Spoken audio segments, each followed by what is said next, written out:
میرا امیر اہل سنت سے سوال ہے کہ جو نمازیں جانے انجانے میں رہ جاتی ہیں ان کا پڑھنے کا صحیح طریقہ کیا ہے؟ اب جانے انجانے میں دیکھو، اگر جان بوجھ کر قضا کی تب تو گناہ گار ہے، سخت گناہ گار، فاسق ہے، اور توبہ اس پر فرض ہے۔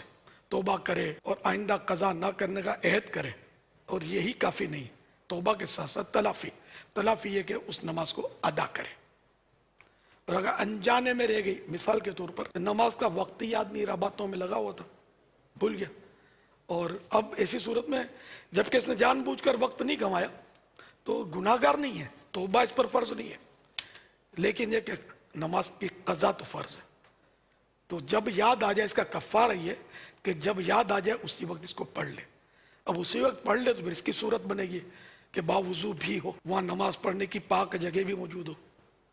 مطلب ممکنہ صورت میں وہ اسی وقت اس کو ادا کر لے۔ یہی حالت وہ سونے کی ہے کہ اپنے طور پر بھرپور ترکیب کی کہ یہ اٹھے گا نماز کے لیے، اب وہ ساری کوششوں کے باوجود اب اس کو جاگ نہیں آئی، آنکھ نہیں کھلی اور نماز کا وقت گزر گیا، تو اب بھی جب اٹھے تو اسی وقت، جبکہ کوئی مانع شرعی نہ ہو، جیسے مکروہ وقت نہ ہو، تو اب اسی وقت اس کو قضا پڑھ لے۔ جان بوجھ کر چھوڑیے تو اب تو توبہ بھی اس کی فرض ہے اور جلدی اس کو ادا کرنا ہے۔ تو اس میں فرض اور وتر قضا کرنے ہیں، یہ 20 رکعتیں روز کی ہوئی، فرض اور وتر قضا کرنے، سنتیں قضا کرنے کی ضرورت نہیں۔ اب اس کا طریقہ کہ اگر قضا عمری ہے، زندگی بھر کی، تو پھر اس کا الگ طریقہ ہے، اگر یاد ہے تو اتنی، اور اگر یاد ہی نہیں ہے تو پھر یہ کہ بالغ کب ہوا تھا یہ یاد کرے۔ اب یہ بھی یاد نہیں ہے تو پھر لڑکا ہے 12 سال اور 15 سال کی عمر کے درمیان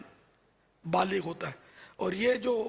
اسلامی جو بھی سال کی جو باتیں ہوتی ہیں نا، جہاں جہاں، تو وہاں اسلامی سن مانا جائے گا، ہجری سن، تو ہجری سن کے حساب سے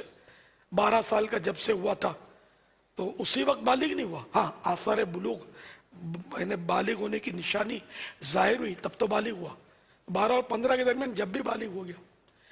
تو اگر یاد ہی نہیں ہے کب بالغ ہوا تو 12 سال کی عمر سے یہ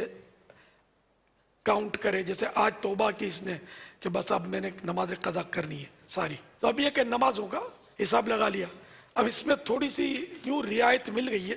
کہ اس میں تخفیف جس کو کہتے ہیں، جیسے 4 فرض پڑھ رہا ہے، 4 فرض میں اول تو نیت، اب کسی پر 100 نمازیں مثلا قضا ہیں، قضا عمری کہیں گے اس کو، زیادہ نمازیں قضا اس پہ چڑھی ہوئی ہیں، چاہے تو پہلے 100 فجریں پڑھ لے، پھر چاہے تو اس کے بعد 100 ظہریں پڑھ لے، یا یوں بھی کر سکتا ہے فجر، ظہر، عصر، مغرب، عشاء، یوں پڑھتا جائے ایک ایک دن کی، جیسے، مگر ایک ایک دن کی ایک دن یہ ضروری نہیں ہے، جتنی ہو سکے زیادہ زیادہ کام کاج یہ اس سے فارغ ہوگا، جو بھی اس کو وقت ملتا ہے وہ نمازیں پڑھے جائے، اور دیگر جو بھی اس کے نفلی کام ہے اس کو بے شک وہ چھوڑ دے اور یہ کام کرتا رہے۔